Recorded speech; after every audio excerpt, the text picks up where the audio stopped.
Olá pessoal, eu sou Newton Gomes aqui da CPA Informações Empresariais. Bem, nós vamos fazer a coluna do Newton, que é um espaço que nós reservamos aqui nessa coluna do Newton, e sempre pegamos alguns assuntos que são atuais, importantes, etc. Né?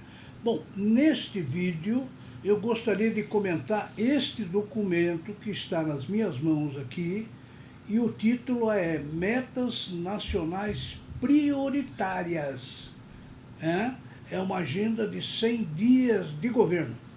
Bem, o que aconteceu? O chefe, o ministro-chefe da Casa Civil, ontem ele deu uma entrevista para toda a imprensa, dizendo que o governo, novo governo, ele tinha feito uma espécie de um roteiro para os primeiros 100 dias de governo. É bom lembrar que os primeiros 100 dias de governo, começando em 1º de janeiro, claro, ele vai terminar no dia 11 de abril, é o 100º dia de governo. Então, para esse período, o que o governo fez? Ele fez uma espécie de um roteiro, dizendo, olha, nesses 100 dias nós vamos fazer isso, e dividiu por cada ministério. Bom, o ministério tal vai fazer isso, o ministério tal vai fazer. Foi dividido para cada um dos ministérios, tá? Então, basicamente, e daí saiu esse documento, que são essas metas nacionais prioritárias, que é uma agenda de 100 dias. Muito bem, segundo o ministro, que é o Onyx Lorenzon, o plano representa uma boa governança pública brasileira, porque é um compromisso inédito na nossa história.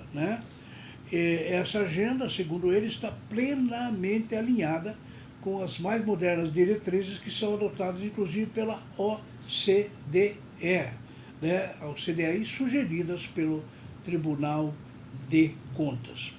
Muito bem, nessa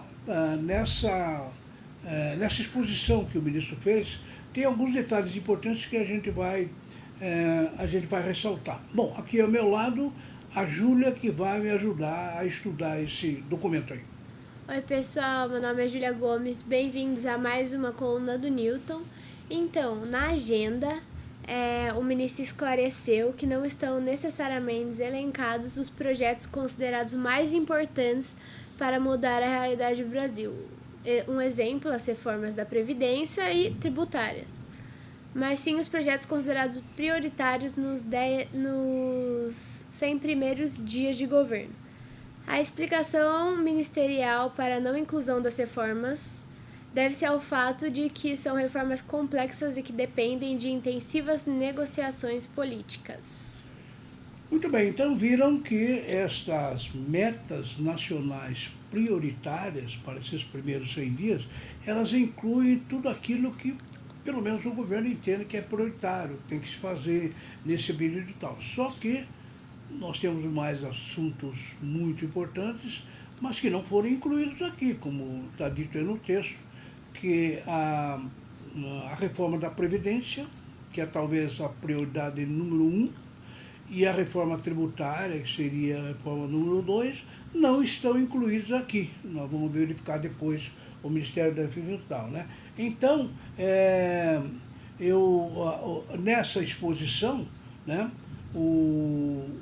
estão incluídos todos os ministérios, a maioria deles, pelo menos 14, a Secretaria de Governo e da Previdência, a Controladoria Geral, a Advocacia Geral da União e além do Banco Central. Todos esses órgãos, eles estão realmente incluídos aí.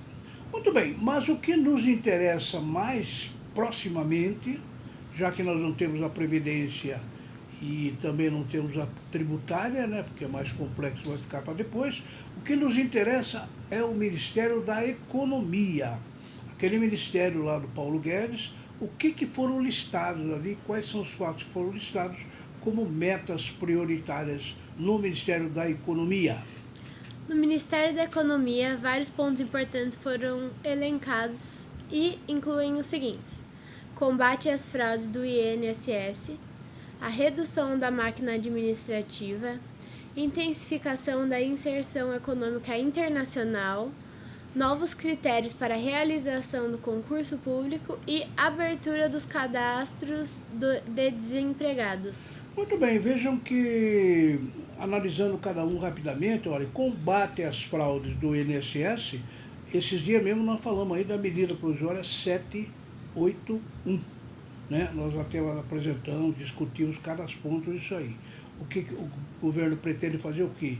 Ele quer revisar muitos benefícios, aliás, no relatório ele fala em 6 milhões de benefícios que são pagos atualmente e que tem algum indício de que tem alguma coisa errada, né? Então, combate essas fraudes do INSS.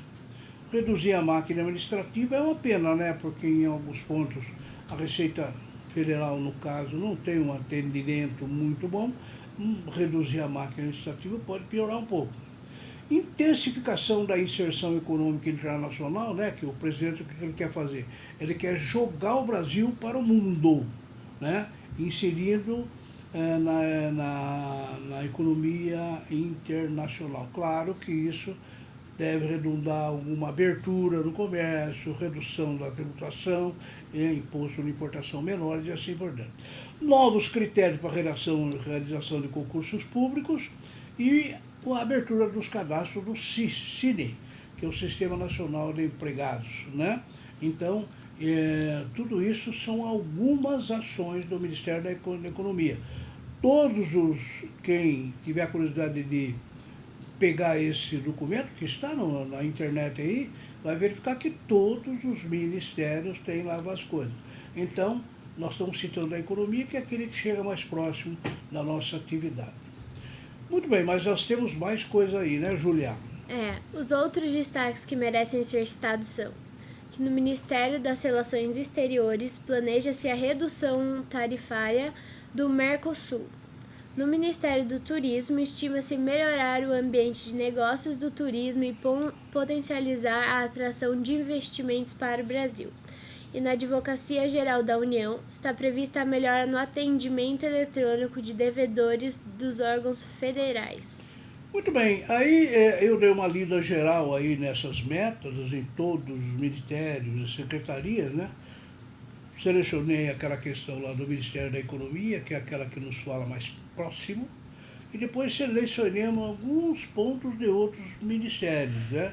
Como, por exemplo, o das Relações Exteriores, que ele fala da redução tarifária do Mercosul.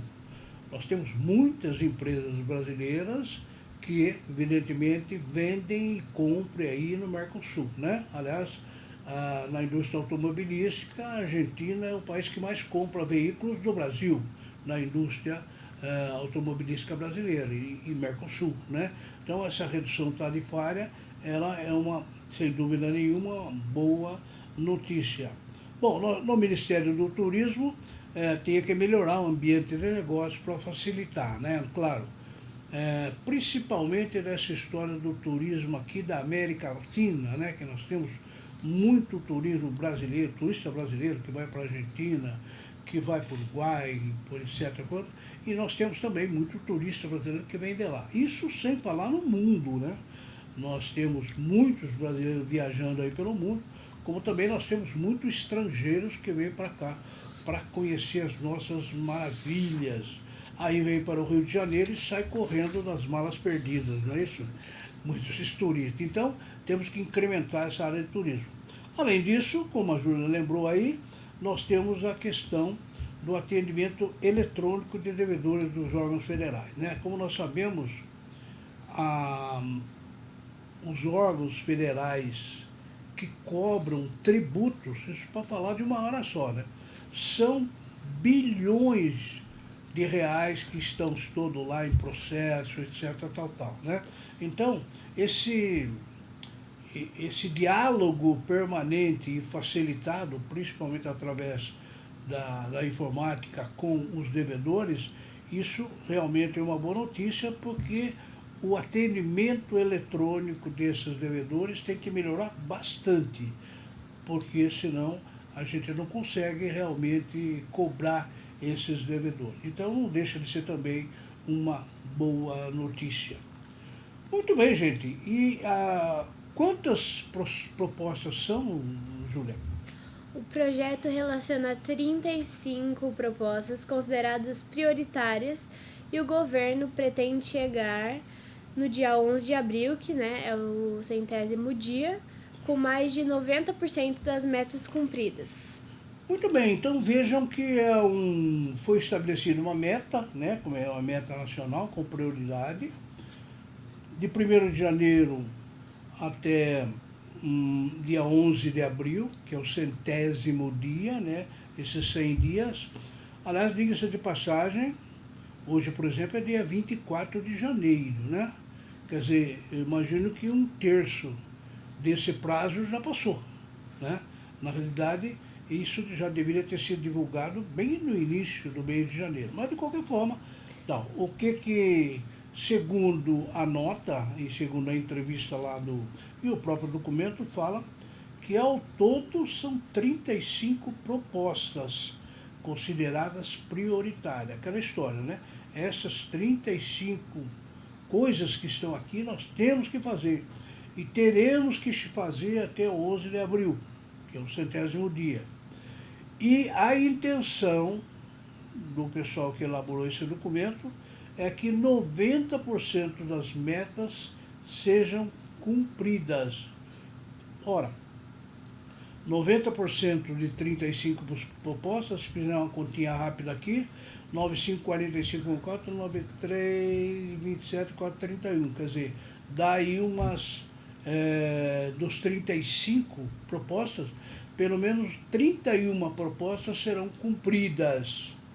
Muito bem, Fazer promessa com nós é muito fácil. Cumpri-las é que é difícil. Então, vamos verificar, vamos monitorar e vejamos se isso vai acontecer em relação a cada uma dessas 35 propostas que estão colocadas aqui. Muito bem, pessoal. Então, essas são as metas prioritárias do novo governo. E aí, Júlia? Bom, pessoal, gostaria de lembrar vocês do nosso blog, que é reformatributária.netcpa.com.br, o site da CPA, netcpa.com.br. Acompanhe a gente em nossas redes sociais, @netcpa. Não se esquece de se inscrever no canal, de curtir o nosso vídeo e de apitar as notificações. Muito bem, eu gostaria de lembrar que no próximo vídeo, vocês estão acompanhando pela imprensa que o ministro da Economia, Paulo Guedes, tem anunciado duas coisas muito importantes para as empresas. Primeiro, ele pretende reduzir o imposto de renda incidente sobre o lucro das empresas, o IRPJ. No nosso caso é 34%, a empresa está divulgando que ele pretende derrubar isso para 15%. Bom, essa é a parte boa, mas tem uma parte ruim.